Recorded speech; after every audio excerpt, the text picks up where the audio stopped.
Here on Ancient Mysteries, experience the horror of the burning times, when thousands of accused witches were tortured and burned at the stake. Discover the startling truth behind the terrifying legend of the witch.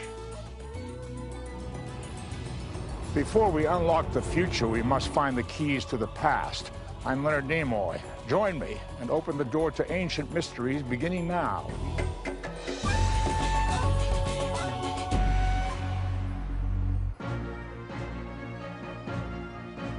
The witch, evil sorceress, seductive enchantress flying in the moonlight. What do we know of her mysterious origins? Who were the real women behind the myth of the witch? Who are these people with extraordinary supernatural powers? Where did they come from? And what do they do? Are they here now? These are questions the human community has been asking for a long time. It may be that the witches are a remnant of a long-lost goddess, a figure of incredible power who brought life and death. Why were witches tortured and burned at the stake during the Middle Ages? How did the belief begin that witches could fly? How did a child's game spark the tragedy of the Salem witch trials? And why, despite the witch's fearsome legacy, are thousands again practicing the ancient arts of witchcraft? Discover the enduring power and forbidden secrets, the myth and the magic of the witch on Ancient Mysteries.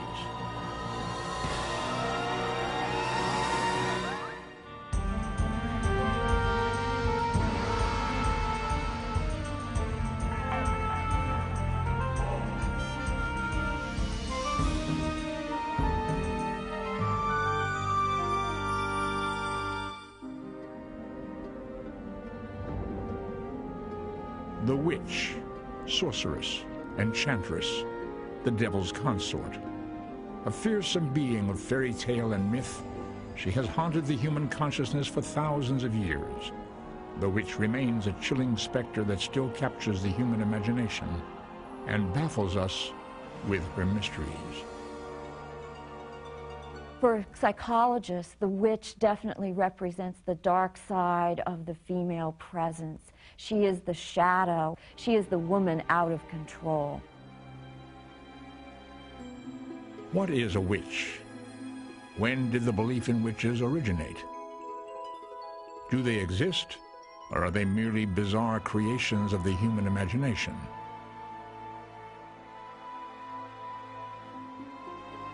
Over centuries, the image of the witch has undergone a strange transformation.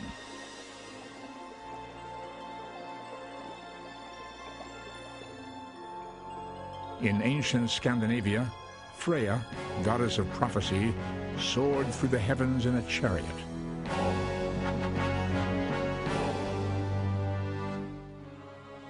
In Greek mythology, the witch was as beautiful as she was deadly.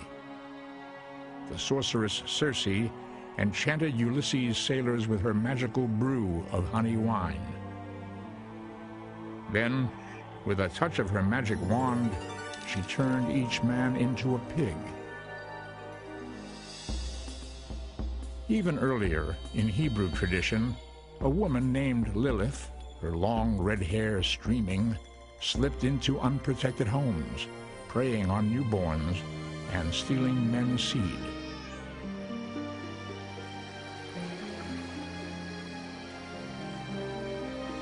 Perhaps no figure in myth or legend has been so despised and feared as the witch. Being a witch was just about the worst thing you could be accused of being, because you practiced cannibalistic infanticide. You danced naked. You practiced promiscuous sex.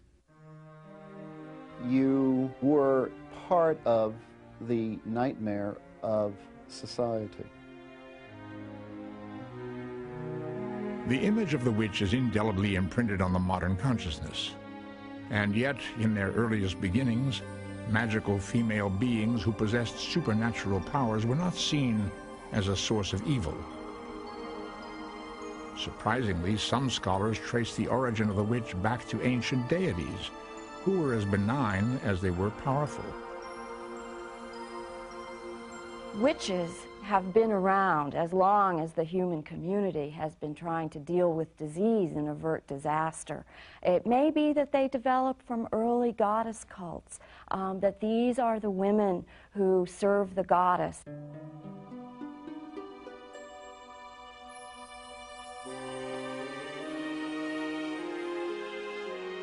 These goddess figures, some dating back 20,000 years, were revered for their magical ability to enhance fertility and nurture the land. All-powerful creation deities, they held sway over the forces of the universe. For thousands of years, the creation goddess was honored as the all-powerful divine force. She was known by many names. In ancient Mesopotamia, she was called Inanna, the Queen of Heaven. In Egypt, the predominant civilization of the ancient world, she was known as Isis. In the land of Canaan, she was Asherah. All of them were supreme goddesses who presided over the sacred forces of life and death, worshipped by those who relied on the earth's fertility for their survival. People who depended on the earth for sustenance, on the cycles of nature, on the reproductive capacities of the earth to survive, and the association of those natural forces with the female body, and therefore the identification of the female as sacred makes perfect sense. Not only did the ancients worship powerful female deities, but throughout the Middle East, often those who practiced the holiest of rituals were women. Could these priestesses, trained in the sacred arts, have been the earliest antecedents of the witch? Over the centuries, these ancient priestesses came to be known as the wise women. These women made house calls. They removed impurity, papratar. They took off sorcery, alwanzatar. They cured babies. They dealt with infertility. They had cures for impotence. And they even did sort of practical family therapy because they would come to a house and cleanse it of evil words. From the early rituals sprang the sacred ceremonies which would later be known as witchcraft. What magical powers did these so-called ancient wise women possess? Accounts from ancient Turkey describe how the wise women would sit inside a sacred circle drawn with salt to recite their magical incantations.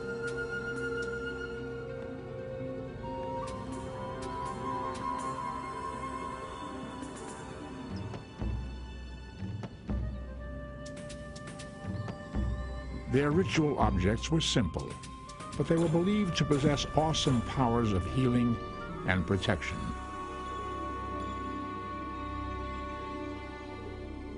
What's interesting about is that they are so clearly understood to be positive figures in their society. No king could be without their counsel. No army could recover from a defeat without their ritual activities. No baby could be born without their presence. The question fascinates scholars. How did the benign image of the wise woman become transformed into the malevolent figure of the witch?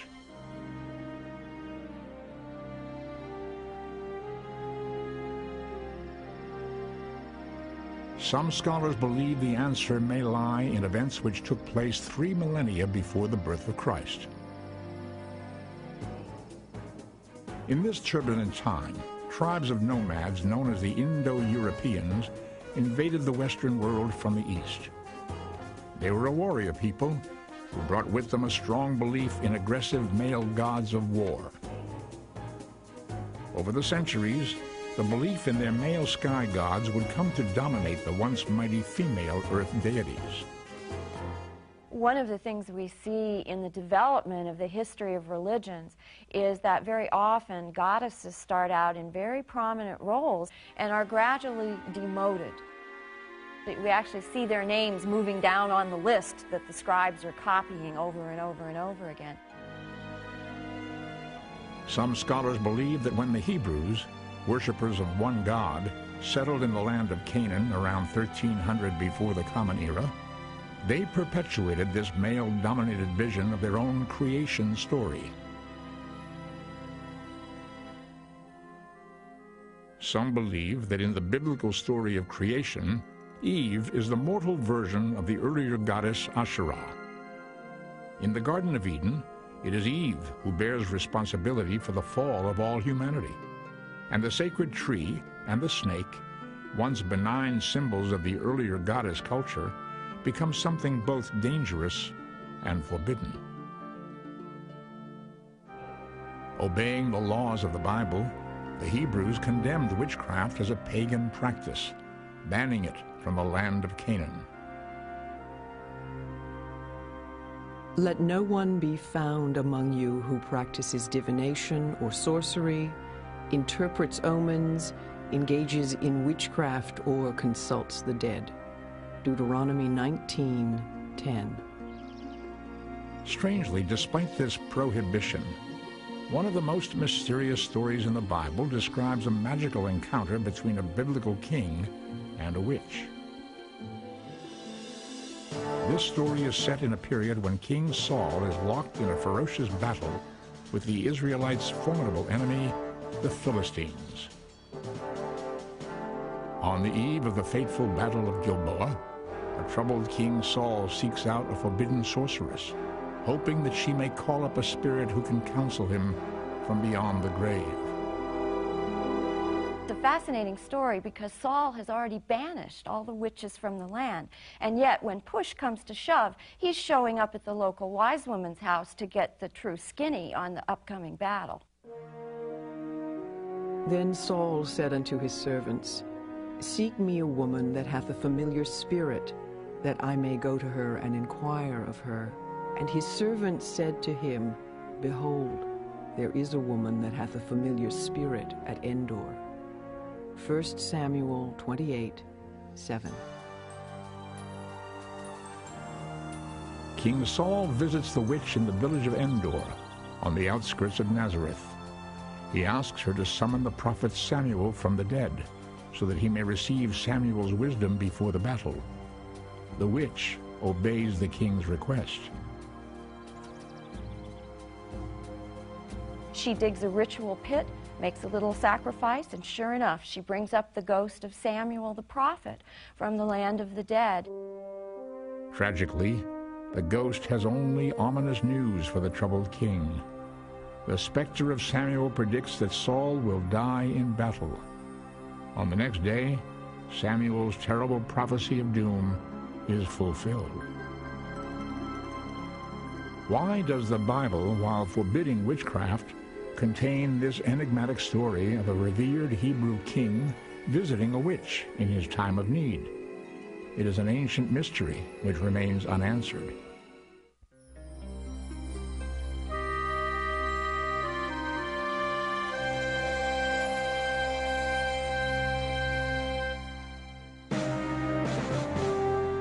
In the 14th century, all Europe was overrun by a mysterious plague known as the Black Death. As the scourge swept across the land, whole villages were decimated. In all of Europe, 1 in every 3 would perish. With the onset of the Black Death came hysteria, the fear that a great, inescapable evil had descended upon the land. With this fear came the belief that this misfortune was the work of the devil himself.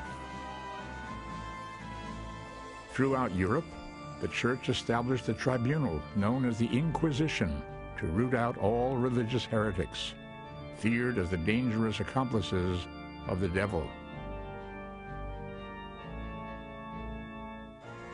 By the late 14th century, one form of heresy was judged to be especially malevolent. Witchcraft is defined as the most heinous of all forms of heresy because it is when you sell your soul to the devil, and it puts not just the individual, not just the church at risk, it puts all of society at risk.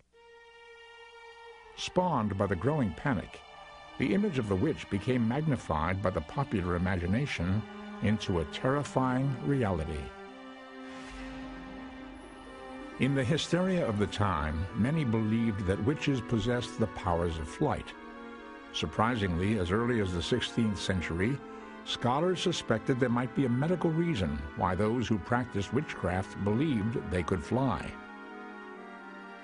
One German physician of the time, Johann Weyer, suggested that the fantasies of flight were actually a result of witches anointing themselves with a hallucinogenic drug called datura.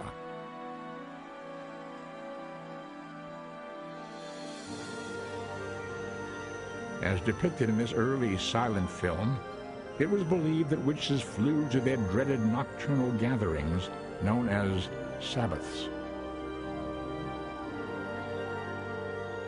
The witch was believed to have made a face-to-face pact with the devil, and the witch was believed to actually worship the devil in large nocturnal assemblies. And indeed, at these Sabbaths to which they allegedly flew, there were various forms of immoral activity. That was believed that there was promiscuous sex taking place at the Sabbath.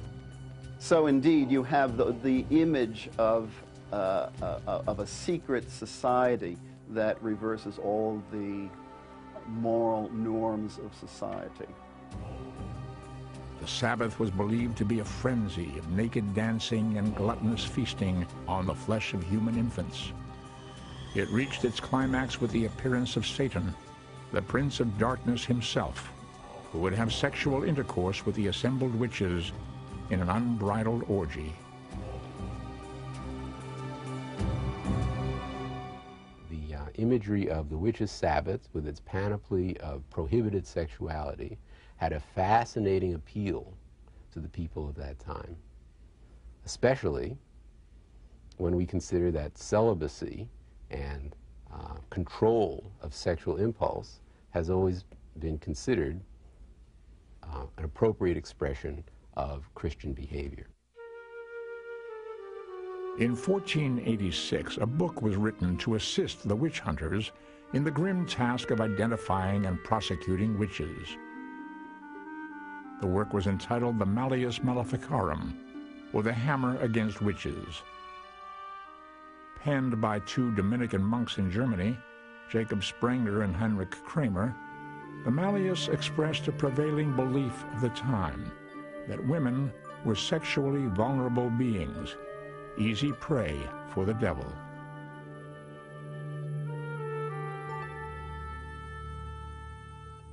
What else is a woman but a foe to friendship? They are evil, lecherous, vain, and lustful. All witchcraft comes from carnal lust, which is, in women, insatiable. The Malleus Maleficarum. Although there had been witch hunting manuals before the printing of the Malleus Maleficarum, it was actually Jacob Sprenger and Heinrich Kramer who linked lust and the particular condition of women's bodies to demonology and witchcraft. It's very specific. I mean, it's incredibly detailed. How do you know witches? How do you target them? For example, you never begin asking someone, are you a witch? You ask them, when did you become a witch? For 200 years, the lurid descriptions in the Malleus would serve as a manual for zealous witch hunters. Ironically, this book of intolerance and persecution was in its own time second only to the Bible in popularity.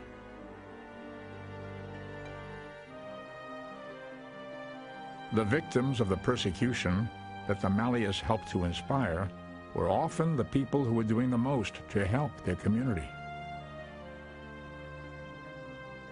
When villagers felt that they had been harmed magically, that they had been the victims of witchcraft, there was a natural tendency to suspect that women were the witches who had harmed them, and that probably is because women performed functions that were very, very closely associated with magic. And women were the cooks, women were the healers, women were the midwives. Most of the accused witches were older, widowed, or single. Many were adept in the use of herbs for healing. Ironically, these skills made them objects of suspicion. For if these women could heal with potions and herbs, could they not also do terrible harm as well? There are cases on record in which, for example, a midwife has been practicing apparently with great success for 15, 20, 30 years. Suddenly she's accused of witchcraft, killing babies at the behest of Satan.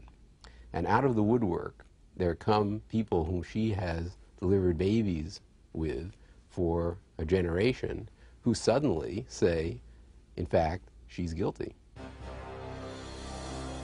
Why were friends and family members so quick to accuse the innocent of witchcraft? It is a question which baffles historians to this day, and still, the worst was yet to come. Fueled by intense fear and hatred, the flames of the Inquisition seemed unquenchable.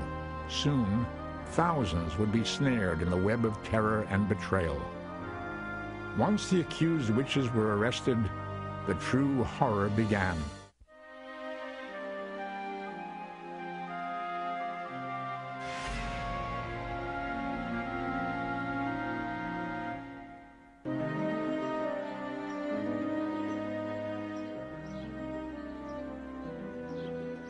By the end of the 1600s, throughout Europe, the witch-hunting hysteria had reached its peak. Thousands were arrested and brought before inquisitors for examination.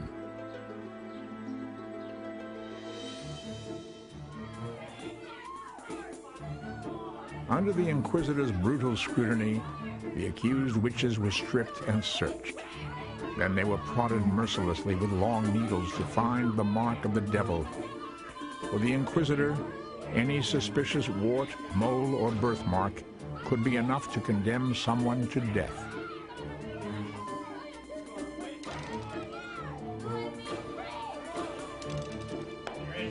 Once evidence of witchcraft was found, a confession was required, for it was against the law to execute a witch without one. The practice of torture, which had been banned for centuries, was revived to extract them. Some of the most horrendous and in some ways sophisticated methods of torture that were developed during the Inquisition. Tortures that are really too horrific almost for us to imagine any human being surviving through. The whole phrase, the third degree, can be traced back to this medieval period of torture, that there were 3 degrees of torture, and that the third degree was the degree that killed the person being tortured.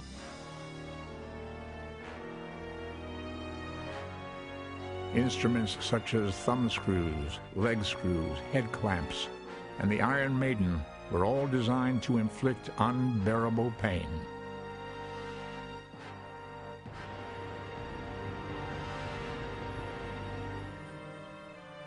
Incredibly, even under torture, the witch was viewed as highly dangerous. The Malleus Maleficarum warned the torturer never to look a witch in the eye for fear of her evil powers. Because if you look into her eyes, you might have compassion for her. And in the book it says this is her casting her spell on you. But what that means is there was no room left for the inquisitor to have any compassion for the person that was being tortured.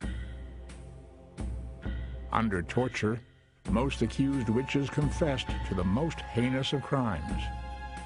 To avoid more suffering, they told their torturers what they thought they wanted to hear. In the hope of getting these people to confess to the fantasies that judges and inquisitors had developed and indeed had acquired from their reading, these people were subject to excruciating physical pain.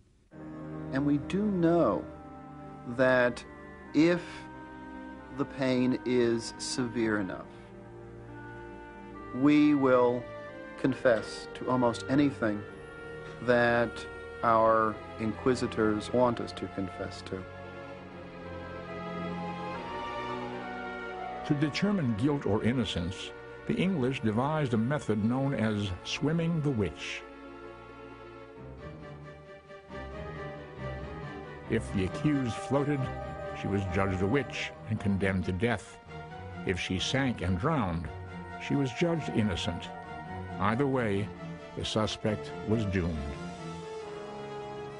For thousands of others in Europe, however, death came by fire. But why this method of execution?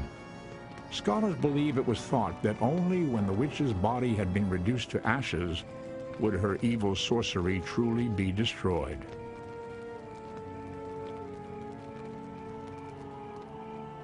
On the fateful day, the condemned would be packed into a wagon and paraded through narrow cobblestone streets to the village square. There the accused witch was bound to the stake. Records show that on a single day, in one village square in Germany, 139 alleged witches were burned to death. The town historian noted that the place of execution looked like a small wood from the number of stakes.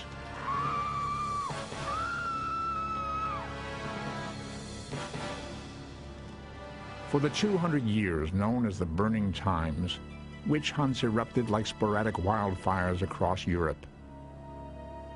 The worst persecution would take place in the rural villages of France and Germany. There, under interrogation and torture, suspects were forced to surrender the names of their neighbors. But why did the fury of the witch hunts escalate so rapidly?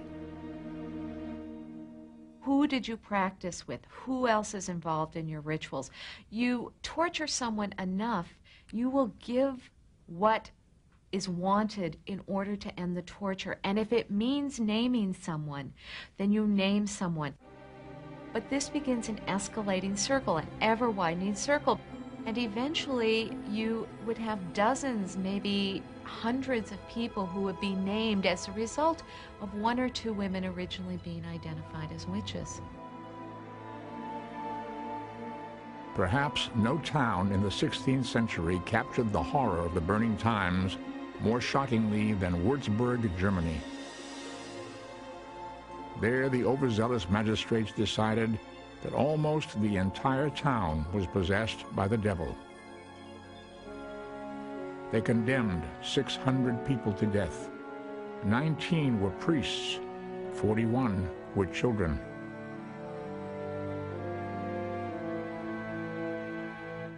There were towns in Germany in particular where there were no women left after the Inquisitors came through. Everyone was killed. When the fires of the Burning Times had finally smoldered into ashes, thousands had perished. Exactly how many actually died will perhaps always remain a mystery. Scholars' estimates range from 60,000 to 300,000 victims. Although the fires of the Burning Times in Europe started to die out by the late 1600s, the witch-hunting frenzy would spread to the New World.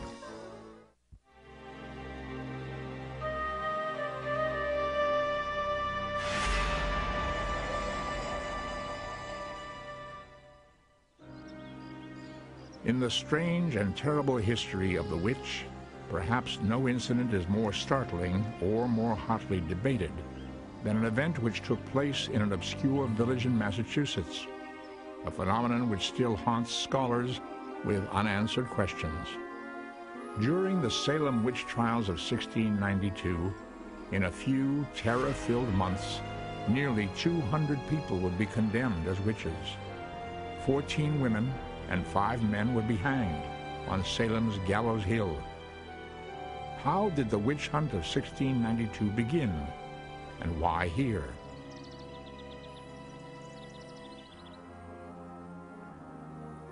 The settlement of Salem was named after the holy city of Jerusalem. But here, the Puritans had found no land of milk and honey. Salem had endured 20 years of Indian wars. It was racked by internal pressures, land disputes, and deep religious divisions tore at the struggling community. Though the Puritans clung to their strict religion, it offered little comfort. Eternal damnation was an ever-present threat, and the world of demons seemed as real as the hard New England soil.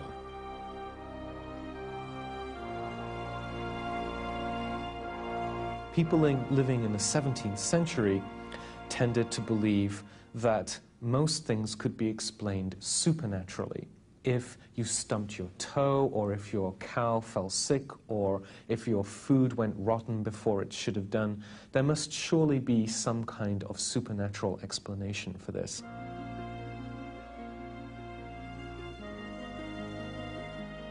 Ironically, scholars believe that the witch hysteria of 1692 began in the home of a Puritan minister, the Reverend Samuel Parris.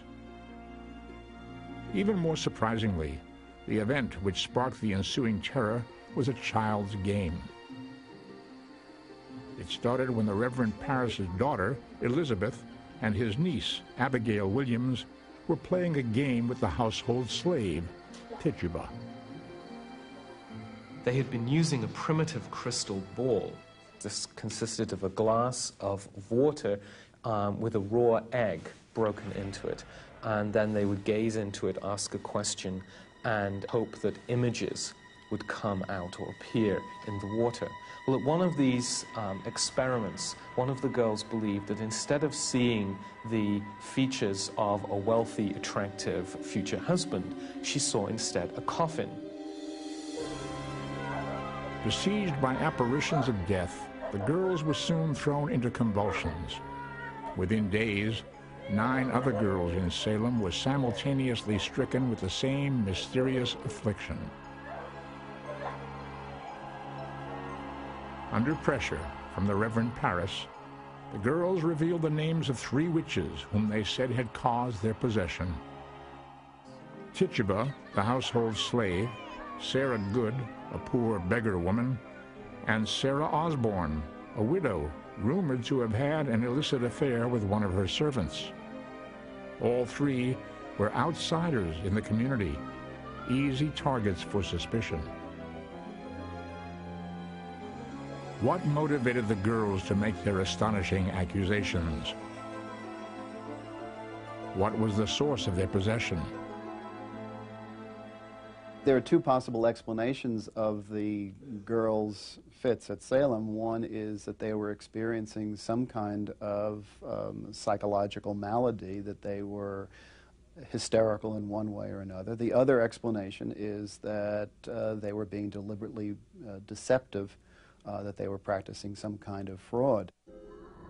It may have been, at least on the part of the young girls who claimed to be bewitched, a real form of social release. They were so tightly controlled, and their status in patriarchal Puritan households was so marginal that this was a way of becoming the center of attention. Although it might seem incredible in modern times, the accusations made by the possessed girls in Salem were taken seriously by the local authorities. They set up a tribunal to investigate the charges. What compelled the local magistrates to convene these extraordinary trials? Surprisingly, some scholars believe that the trials may have concealed a political agenda. One common explanation has been that the parents and relatives of the girls used the accusations as a way to attack their enemies. And it's extremely striking that most of the accusers came from one side of the factional dispute and most of the accused from the other side. Sparked by the Salem trials, the hysteria spread to 24 outlying villages. By September 1692, the jails overflowed with nearly 200 accused witches. 27 were found guilty and 19 were hanged. After execution, their bodies, forbidden a proper Christian burial, were left to rot in the open air on Salem's Gallows Hill. Why did the witch trials finally end? Some scholars believe the trials ended quickly because the witch hunters accused one victim too many, the wife of the governor of Massachusetts. With the power structure of New England seemingly threatened, the leaders saw to it that the trials were abruptly stopped. What ultimately brought the terrors of the burning times in the Old and New World to an end? It remains an intriguing mystery. Some scholars believe that the advent of science may be a decisive factor. The witchcraft trials come to an end for many reasons, but I think a large part of the reason was that society moved away from its fear of the supernatural and the unexplainable. You curse your neighbor's cow and the cow dies the next day and suddenly you're a witch. Well, as different explanations for why the cow bloated up and died become available, the identification of witchcraft as the source of all evil in society will begin to diminish, and it eventually will disappear. And yet, strangely, despite the growth of science, the belief in witchcraft was far from over.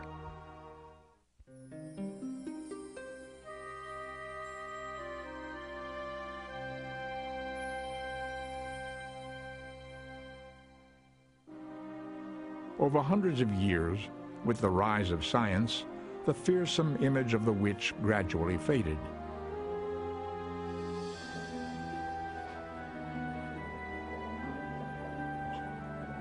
By the early 20th century, the dreaded sorceress was reduced to the outrageous Halloween witch of popular culture. Yet surprisingly, in our own time, there has been a dramatic rebirth of the ancient arts of witchcraft.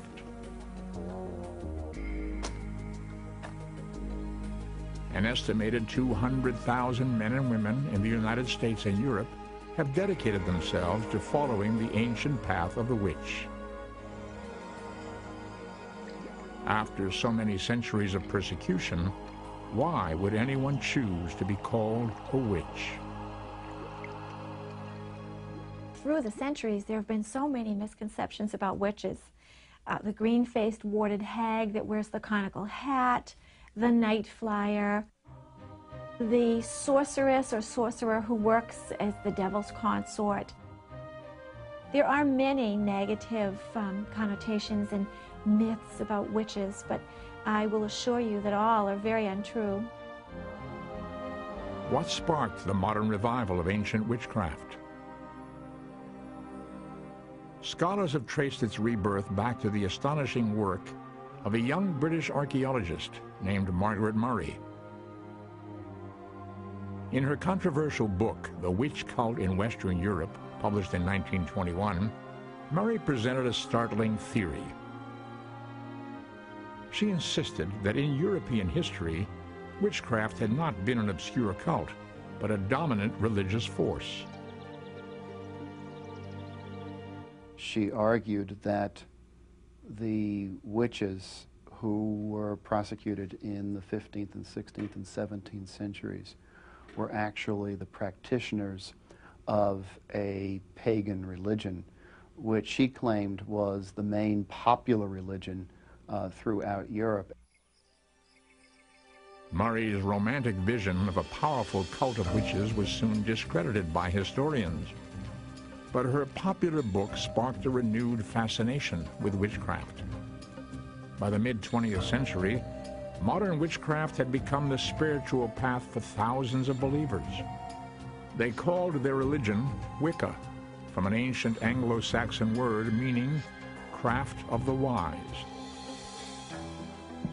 Inspired by these early origins, modern witches rely on the simplest of ritual elements: candles, herbs, incense, and crystals, which they believe can be imbued with magical power. But how might these powers work? When we harness the forces of nature, in essence what we're doing is kind of like a very directed, powerful sending of a prayer. Of all the rituals of contemporary witchcraft, the Sabbath is perhaps the most important. Powers of the West, powers of the waters, be here now! Blessed be. The modern witch's Sabbath is in no way connected to the dreaded Sabbath of the burning times. There is no pact with the devil. Instead, the roots of this modern Sabbath can be traced back to much earlier traditions, the pagan rituals that marked the earth's changing seasons. This Midsummer Night Sabbath is traditionally observed on the shortest night of the year. In the hills above Los Angeles, these witches come together to celebrate the season. For a witch, the divine is not separate from the world. This is the plane of the sacred. There isn't someplace else to go. We are not on some linear course that ends in some judgment. We are in an ever-continuing, ever-changing circle. How do modern witches use their magical powers? Claiming their ancient heritage, the followers of Wicca seek to live by a code of conduct summed up in a single age-old phrase: do what you will, but harm none. When you become a witch, the first thing you learn about this natural power of the universe, which is all around us and that we use all the time, every single member of the human race uses it, is that it hurts. You can burn your fingers with it. Therefore, you use it wisely. You use it in a positive sense.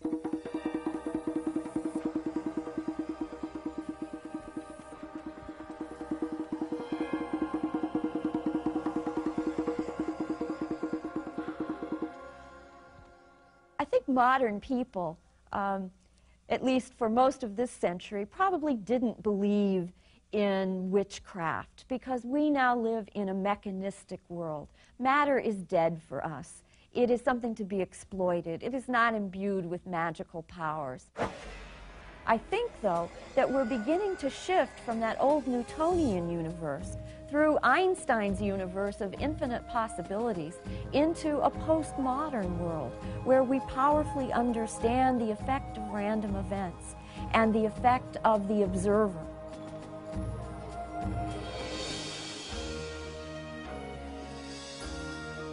After enduring centuries of misunderstanding, the witch has once again returned to reclaim her ancient heritage, one that for generations was branded as evil, but which scholars believe was in fact a legacy of ancient wisdom.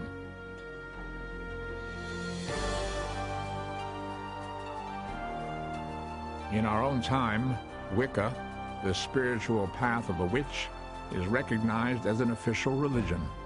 And like other religions, it is imbued with a faith in divine powers, with a profound respect for the forces of nature and a love of humanity. Like all quests of the spirit, it is one rich with magical possibilities.